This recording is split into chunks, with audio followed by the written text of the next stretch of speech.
The morning my daughter graduated, I kept looking at the empty seat beside me. It was supposed to be for her mother. I had bought the ticket 2 months earlier, even after my daughter, Emma, told me not to bother. "She probably won't come, Dad," she had said, pretending it didn't matter. But I knew it did.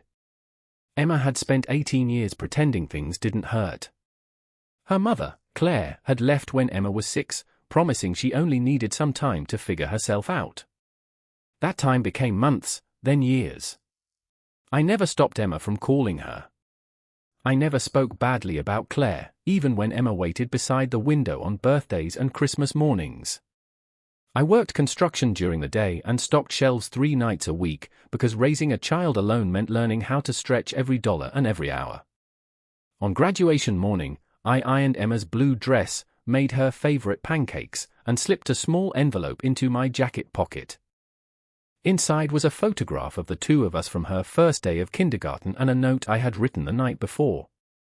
At the ceremony, Emma kept scanning the crowd. I watched her smile whenever someone waved, then quickly look away whenever she saw an empty chair. When her name was called, she walked across the stage with her shoulders straight and her eyes shining. I stood up before anyone else and clapped until my hands hurt. She found me afterward near the gym doors and hugged me so tightly I could barely breathe. "You came," she whispered. I laughed.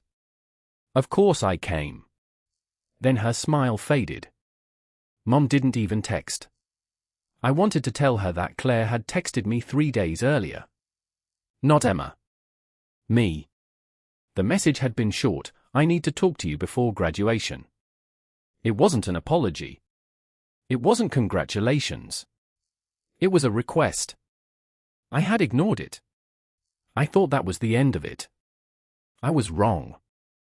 That evening, after we celebrated at a little Italian restaurant near campus, Emma and I drove home. We were halfway up our street when I saw a silver SUV parked outside our house. Claire was standing beside it. She looked older than I remembered, but confident. Too confident for someone who had missed her daughter's biggest day. Emma froze when she saw her. "Dad," she said quietly, "what is she doing here?" Before I could answer, Claire walked toward us holding a thick manila envelope. She looked at Emma, then at me.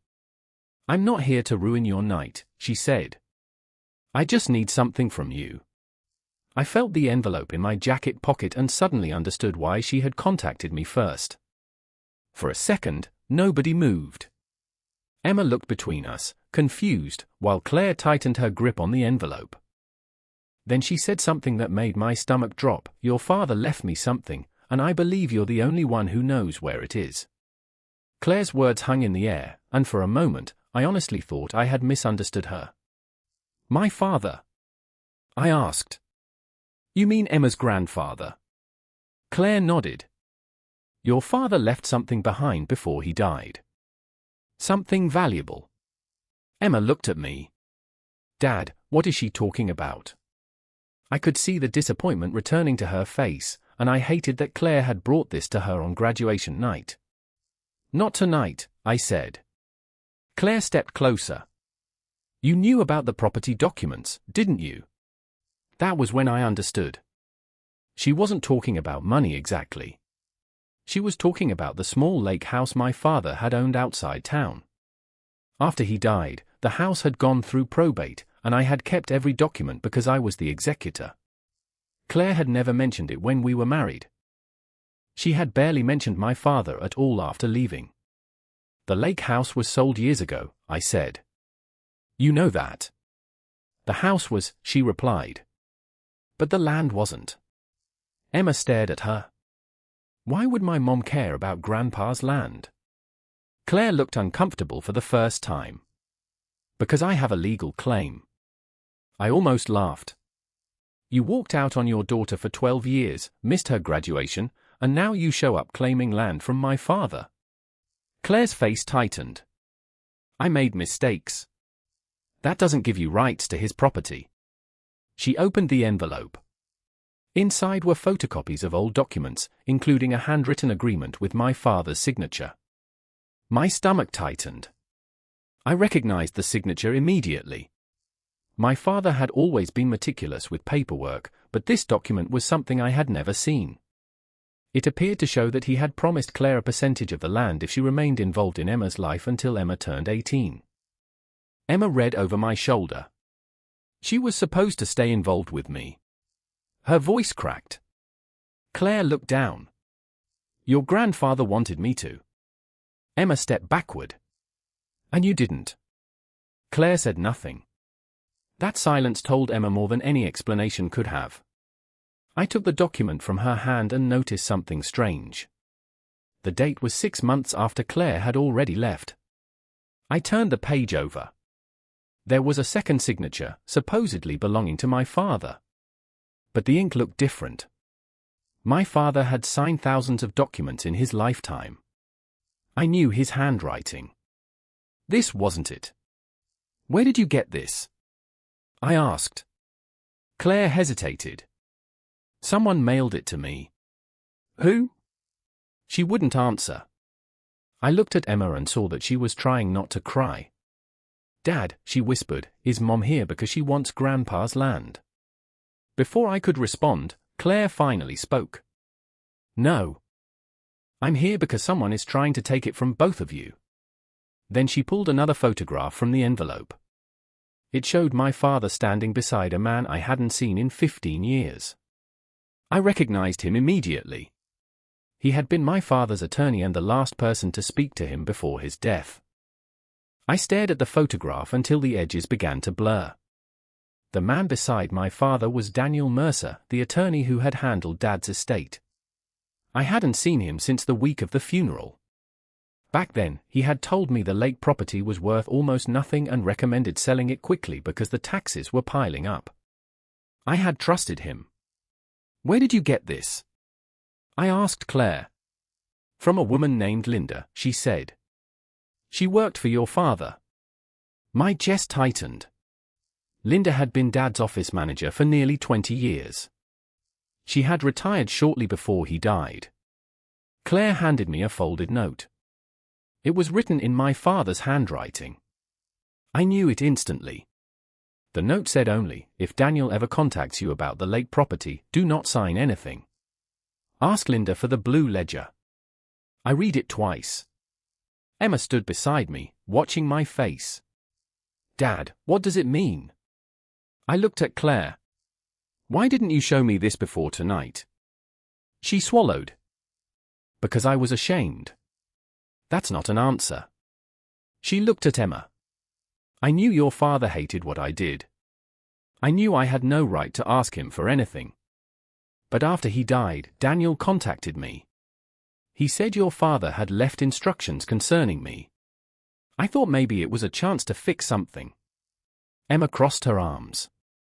You could have called me. Claire's eyes filled with tears. I was afraid you wouldn't answer. You were right, Emma said quietly. That sentence hit Claire harder than anything I could have said. I called Linda that night. She answered on the third ring. When I mentioned the blue ledger, there was a long silence. Then she said, your father told me you would eventually come looking for it. The next morning, Emma and I drove to Linda's house. Claire came separately. I wasn't ready to trust her, but I needed the truth more than I needed to punish her. Linda met us at the door carrying an old cardboard box. Inside was a blue ledger, several receipts, and a sealed envelope addressed to me. My hand shook as I opened it. Dad had written the letter 3 months before his death. He explained that Daniel had pressured him to transfer the lake property into a company controlled by an investor. Dad refused. He had discovered that the property was worth far more than anyone realized because the county had approved a future road project nearby. Daniel wanted control before the value became public. Dad had hidden the original documents and instructed Linda to give them to me only if Daniel tried to reopen the property dispute.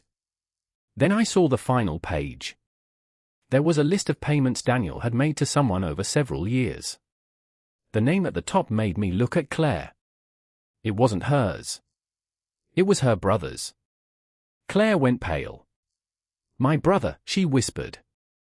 Linda nodded. Your father believed your brother was helping Daniel. Emma looked at her mother, then at me. For the first time that night, Claire wasn't asking me for anything. She was realizing she had been used. For the first time since Claire arrived at our house, nobody had anything to say. Linda placed her hand over the ledger and looked at me. Your father wanted you to have the truth, not revenge. I nodded, but revenge wasn't what I wanted anyway. I wanted to understand why Dad had kept this from me, why Claire had appeared on Emma's graduation night, and why Daniel and her brother had been moving pieces around a property I thought had been gone for years. The next morning, I contacted the county records office and requested every document connected to the lake property. 3 days later, the records confirmed what Dad had suspected. The land had never been legally transferred. The original deed was still in Dad's name, and according to his will, ownership had passed equally to me and Emma. Daniel had tried to convince me to sign away my interest years earlier, but I had never understood why. Now I did. The property had become valuable, and someone had been waiting for us to make a mistake.